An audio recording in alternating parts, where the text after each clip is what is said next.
Ahoj, máš tento super multifunkční kus oblečení a nevíš, jak ho zavázat? Tak to si tady správně. Za prvé kalhoty. Látku přilož jako na videu před sebe a jednu z vázacích částí uvaž za tělem. A co dál? Najdi tu druhou vázací část a tu provlékni mezi nohami a zavaž před sebou. A máš super, klidně i společenský model. Jedeme dál, teď nás čeká overall. Rozvaž tu přední část a vytáhni k lopatkám a vepředu zavaž. A nebo předkřiž nad prsy a zavaž za krkem. Pokračujeme na další varianty, které jsou moje oblíbené. Opět zavaž do kalhot, to je taková výchozí pozice. A spodní část látky vytáhni nahoru nad prsa.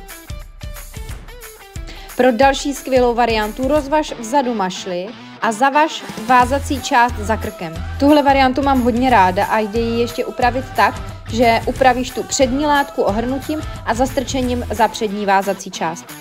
S overally nekončíme, ještě jedna bomba varianta. Látku si přilož na záda a vázací část předkříž nad prsy a zavaž.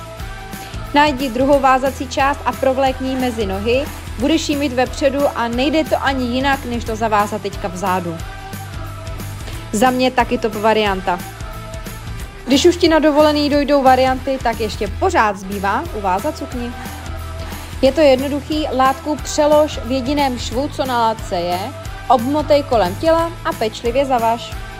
Tak co na to říkáš? To musíš mít, ne?